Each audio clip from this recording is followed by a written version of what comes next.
thank you so much for joining us. You're back at coaching again and coaching international rugby again. And I know that this probably wasn't on the life plan. So, just tell us, why you decided to do it, and also how's it been going? Oh, g'day, Marty. How it came about. Well, initially I was having a breakfast with Mark Robinson, who's a mate of mine, CEO of New Zealand Rugby, and back in January, and just happened to say to him, look, if the coaches need a bit of a hand on the field, technically, leading up to World Cup, I'd be happy to do it. And, and that's ended up with me being director of rugby, which for a retired man wasn't ideal, but, mate, I'm really enjoying it. I've had involvement with women's rugby before, back in the 80s, 90s. My old mate Laurie O'Reilly was hugely involved with them, so he always got me to do a wee bit back then. And I find them they're really, they're vibrant, vivacious. They're excited. They sit on the edge of the chair. They want to learn. It's good. Mind you, we haven't played yet, so all right. We've only had a few camps, but no, it's been good. Look, and this is the kind of stupid stuff in the world that we live in these days. And I remember you made comments like that when you got the job, and they were reported. You said, the girls had fire in their eyes and they were looking really good. And then, there's a couple of people who scream on social media who came out and criticised you for saying that, and saying that the girls had, Is that right? Oh yeah, that one of them had actually said, Alice Soper said that you need PR training or something. I'm glad you're oblivious to this, because it's nonsensical, isn't it? It really is nonsensical. If anyone has met you, they knew exactly what you're talking about.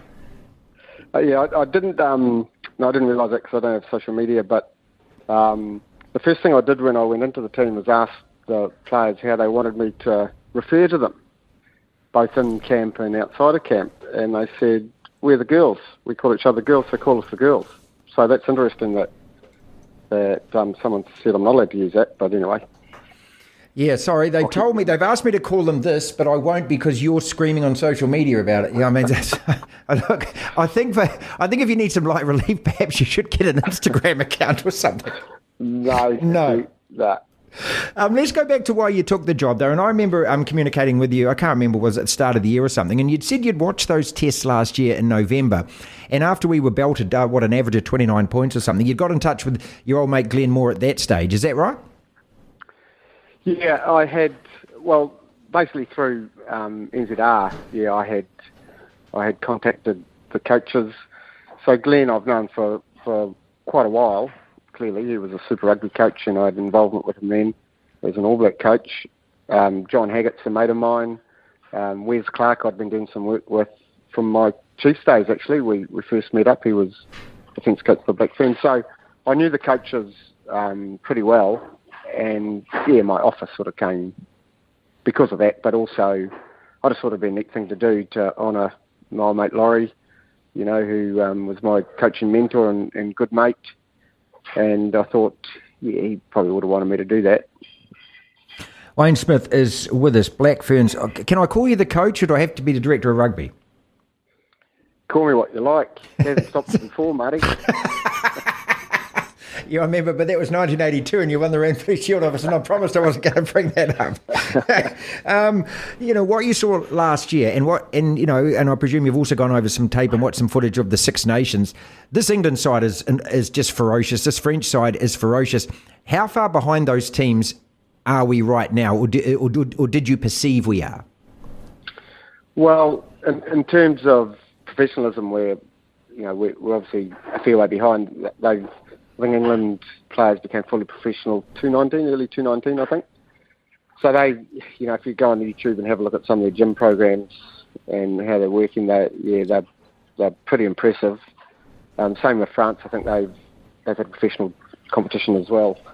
I think in terms of strength and conditioning, we've probably been off the pace a wee bit, but we're trying to make up ground pretty quickly.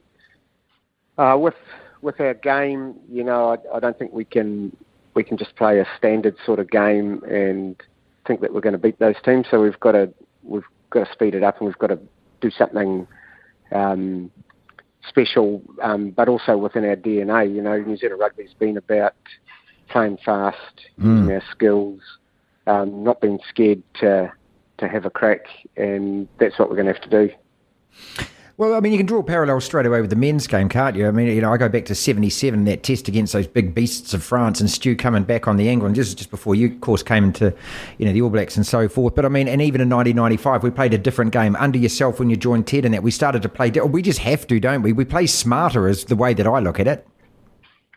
Yeah, I think it's probably our, settlement of the country through iwi, through Māori, and then the settlers, pioneers coming out. We've always had that number 8 wire sort of mentality, haven't we?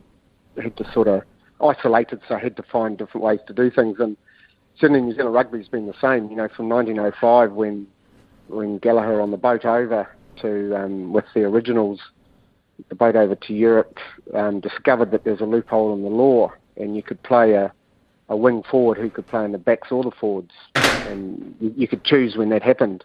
And so he changed the game, and I think from then on, the All Blacks have been known globally as the team that reinvents himself most often and adapts better to law changes, to different ways of playing the game. We've always been able to adapt really quickly. So that's what we're trying to do at the moment. Wayne Smith is with us back in camp 1st of June. We've got that Pacific Series coming up. How good is the standard of the players that you've got at the moment, and how much improvement do you think you're going to need? Yeah, the standard's pretty good actually. If you saw Super Aupiki, those teams performed with only 2 weeks preparation, and I thought they played pretty well. They're fairly cohesive. The basic skill level's good. The understanding of the game's good. You can see that they've played a lot of junior footy, probably a lot of backyard rugby with the families. So, yeah, there's good basic skills and understanding of the game there, and the sort of game that we want to play. It's just a matter now of really honing that training like we want to play, so that we're simulating game pressures, the mental pressures of the game, and also the physical pressures. So we're in that sort of program at the moment. It'll be interesting. We've been playing boys teams mainly. We played Lincoln University Academy team a couple of times. Mainly scenarios. We tackled. They went a bit easier on us, but we tackled, cleaned out, and they were fantastic. So not only from a physical point of view, where they were probably faster and a bit stronger, but essentially they coached the team while they were playing and afterwards. They gave really good feedback to the girls. So I think that's been good. It's lifted our standards, and the girls have really enjoyed it as well. Wayne, look, I know that the COVID situation and everything else, and it's been really tough. There's financial issues and everything, but we are competing, as you say, against professional teams playing in professional leagues. How much of that has put us behind the 8 ball? The fact that we just haven't been able to do that. Yeah, clearly a significant amount. It's I think everyone got a bit of a shock, I think, on that interview tour to see the difference in the teams when New Zealand had, the Black Ferns have dominated world rugby since the 90s, really, won 5 World Cups, and I guess everyone watching suspected that we would go and do the same over there, but it wasn't the case, and so clearly they've managed their sports well during COVID. You just look at the crowds that they're getting, for Premiership rugby, for EPL, for all those sports. They seem to have managed it really well. Whereas we've tended to be a bit more isolated. Black Ferns hadn't played at that level for quite a while, I understand, before making that tour. They'd had a couple of internal games, but that was about it. So it had a significant impact, I think, on our game. We are becoming professional now, so we've got some women that are contracted. We're continuing that process as well. Seen a lot of young players, Marty. You'll see, a couple of players of 18, 19, 20 come through, I think, in these next couple of campaigns. Awesome. And they are test matches, but they're also really important as selection tools for us going into the World Cup. mainly because I don't know a lot of the players Sure. that well. Yeah, sure. And so they're going to need to stand up at the appropriate times. I don't see my job as that difficult a selection. It's really up to the players to put their form on the field and prove that they're the ones that should be in the team.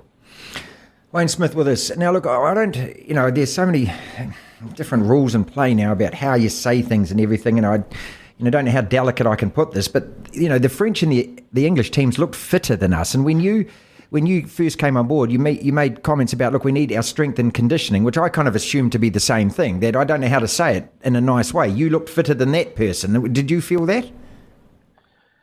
Oh, yeah, there's no doubt about that. But if you're in a professional program, that's one of the advantages, isn't it? That you're talking about women here, Marty, who for the time right up to not long ago were working mums playing rugby. That's it. And a lot of them still are. So you've got a cater for babies being able to come into the environment, which I think is pretty cool. That's cool. Mums that or women that still want to work as well as play rugby. So there's issues there about, do they go on a full contract, do they go on a partial contract? You've got players getting up at 5:30 in the morning, training, going to work, training again at night, and that's still done a wee bit in the environment. That there are a lot more women now who are contracted fully, and we continue that process. So it's getting there. It's not perfect yet, but at least there's the possibility there for women to become professional rugby players. Yeah, hang on a second.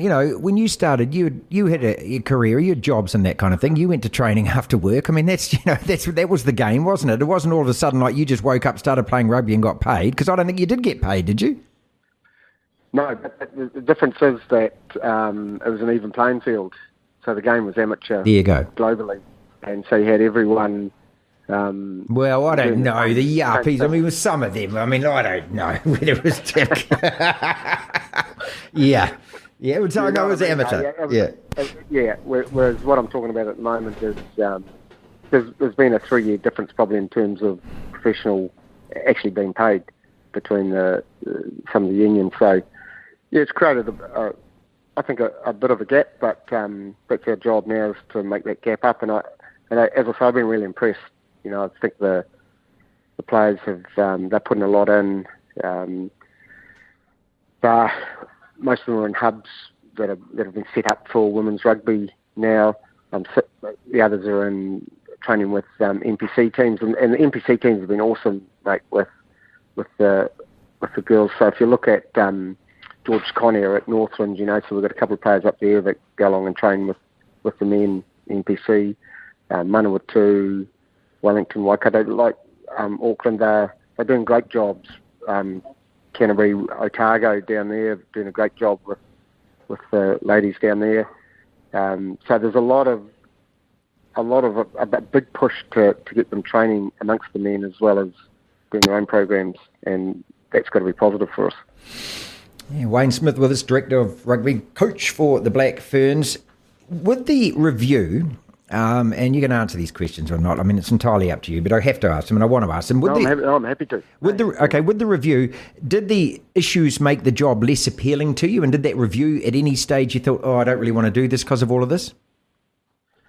Yeah, I'm not sure the review is referring just to women's rugby. I think there are issues in all sports and both genders, really, and globally, and I think any high performance program has to be aware of that, and you need to be able to take your initiatives to create grit and resilience and happiness and optimism and positivity and engagement, all that. You need to be able to take that out of the classroom and stick it on the rugby field, and so that's a program we're putting in place here, and one that I'm used to running in some other clubs. For example, Kobe in Japan, we started that a few years ago. So I don't think it's just women's sport. I think it's society in general. There's more awareness of mental health issues. Yep. Should be, yeah, absolutely. And in any community, they're contagious, but so also is optimism and positivity and happiness. That's contagious, even more contagious probably. So I think your responsibility as a coach and a team today to try and create that. The review has been described, and this is, the mass media throw this word around as damning. How much have you seen that suggest to you that the environment or the structure was as bad as what it has been painted? Yeah, look, I don't know really. I suspect that the culture wasn't as bad as all that. There are some things that came through that would come through in any team, and you're talking to someone who's been in the game 36 years, and yeah, I've been in all sorts of environments, and I just think I'm taking it as a general malaise probably of sport today, that we've got to be way more aware of how you treat people, how you communicate with them, the sorts of programs you've got in place.